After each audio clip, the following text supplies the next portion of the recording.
इस वक्त की बड़ी खबर भोपाल से, जहां कैबिनेट बैठक के बाद डिप्टी सीएम राजेंद्र शुक्ल ने प्रेस कॉन्फ्रेंस कर विकास कार्यों को मीडिया से साझा किया। तो वहीं सोशल मीडिया अकाउंट पर लिखते हुए बताया कि मंत्रालय भोपाल में रीवा नगरीय क्षेत्र में संचालित सीवरेज, पेयजल आपूर्ति और अन्य विकास कार्यों की अमृत 2.0 योजना के अंतर्गत रीवा नगर निगम क्षेत्र में संचालित पेयजल आपूर्ति योजना की प्रगति की एवं रीवा क्षेत्र में पुनर्गठनीकरण कार्यों की विस्तृत समीक्षा की। बैठक में संबद्ध विषयों पर अद्यतन स्थिति की जानकारी प्राप्त की एवं आवश्यक निर्देश दिए। को समर्पित रही है। पशुपालन विभाग के 3 बहुत ही महत्वपूर्ण प्रस्ताव हुए हैं। उसमें पशुपालन मंत्री जी को मैंने कहा कि आप भी रहेंगे तो अच्छा रहेगा। आज मुख्यमंत्री डॉक्टर मोहन यादव जी के अध्यक्षता में कैबिनेट की बैठक संपन्न हुई है, जिसमें महत्वपूर्ण फैसले हुए हैं। मुख्यमंत्री जी ने इस बात की जानकारी दी है कि 11 अप्रैल को माननीय प्रधानमंत्री जी का दौरा अशोकनगर की ईसागढ़ तहसील के आनंदपुर धाम में होने जा रहा है। प्रधानमंत्री जी मध्य प्रदेश में लगातार उनका आगमन मध्य प्रदेश के लिए हमेशा लाभदायक रहा है और लगातार मध्य प्रदेश के विकास से संबंधित जो भी कार्यक्रम है उसको गति मिलती है। इसलिए 11 अप्रैल को उनका आगमन बड़ा महत्वपूर्ण है। 13 को केंद्रीय गृह मंत्री आदरणीय अमित शाह जी भोपाल पधार रहे हैं, जहां पर एनडीडीबी तथा दुग्ध महासंघ के मध्य में एमओयू निष्पादित किया जाएगा। जैसा कि हम जानते हैं कि सहकारी क्षेत्र में एनडीडीबी का खासतौर से दुग्ध उत्पादन के क्षेत्र में आधुनिक तकनीक के द्वारा काम का जो उनका पृष्ठभूमि रही है, इसे उनके साथ एमओयू करके दुग्ध महासंघ के साथ मध्य प्रदेश में दुग्ध क्रांति लाई जा सके, इसके लिए जो पहल की गई थी उसका जो कार्यक्रम, उससे संबंधित कार्यक्रम रविंद्र भवन में 13 तारीख को होगा। और ये खुशी की बात है कि अमित शाह जी, गृह मंत्री जी उस कार्यक्रम में पधार रहे हैं। 12 से 14 अप्रैल 12, 13, 14 अप्रैल को विक्रमोत्सव का आयोजन दिल्ली के लाल किले में होने जा रहा है।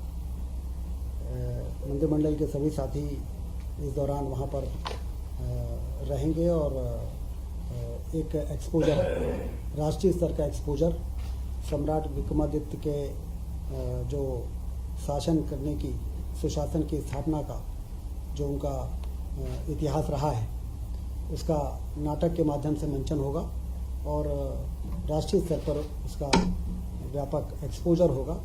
ये मध्य प्रदेश के लिए सम्राट विक्रमादित्य का उज्जैन में जिस तरीके से उनका इतिहास है, उससे देश अवगत होगा। तो इसलिए मुख्यमंत्री जी ने विक्रमोत्सव का आयोजन लाल किले में करके, वो भी एक बहुत ही अच्छा कदम है। 14 अप्रैल को अंबेडकर जयंती है, तो अंबेडकर नगर में भव्य कार्यक्रम का आयोजन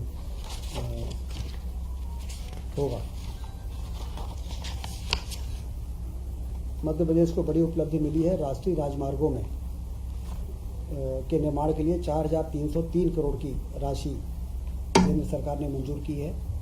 मुख्यमंत्री जी ने उसकी जानकारी कैबिनेट को दी है आज, जिसमें ग्वालियर पश्चिम बाईपास 28.8 किलोमीटर, संदलपुर नसरुल्ला गंज बाईपास, राहतगढ़ बरखेड़ी बाईपास, सागर बाईपास, इन चारों महत्वपूर्ण सड़कों को मिलाकर 4,000 करोड़ रुपए स्वीकृत हुए हैं।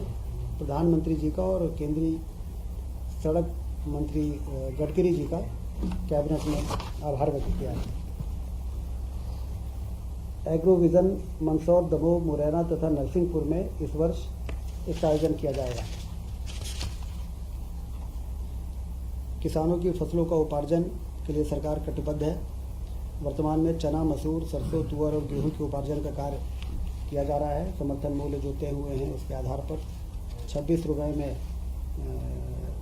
जो उपार्जन हम कर रहे हैं गेहूं का, वो हमारे संकल्प पत्र की ओर बढ़ते हुए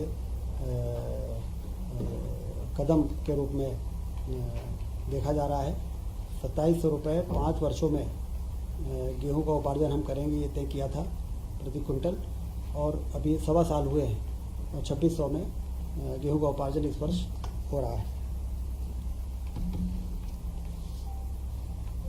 कैबिनेट में पशुपालन विभाग का जो, जैसा कि आप जानते हैं कि गौशालाओं का निर्माण व्यापक स्तर पर पूरे मध्य प्रदेश में हुआ और प्रति गाय 20 रुपये देने का जो निर्णय था उसको बढ़ाकर 40 रुपये किया गया है और इससे गौशालाओं के संचालन में ज़्यादा मदद मिलेगी।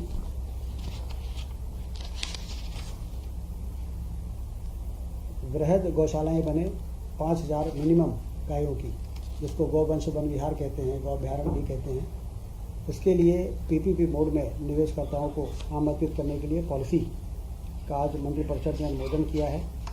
ये गौवंश से संबंधित बातें हमारे लगन पटेल जी भी आपको बताएंगे हमारे ब्रीफिंग के बाद में। और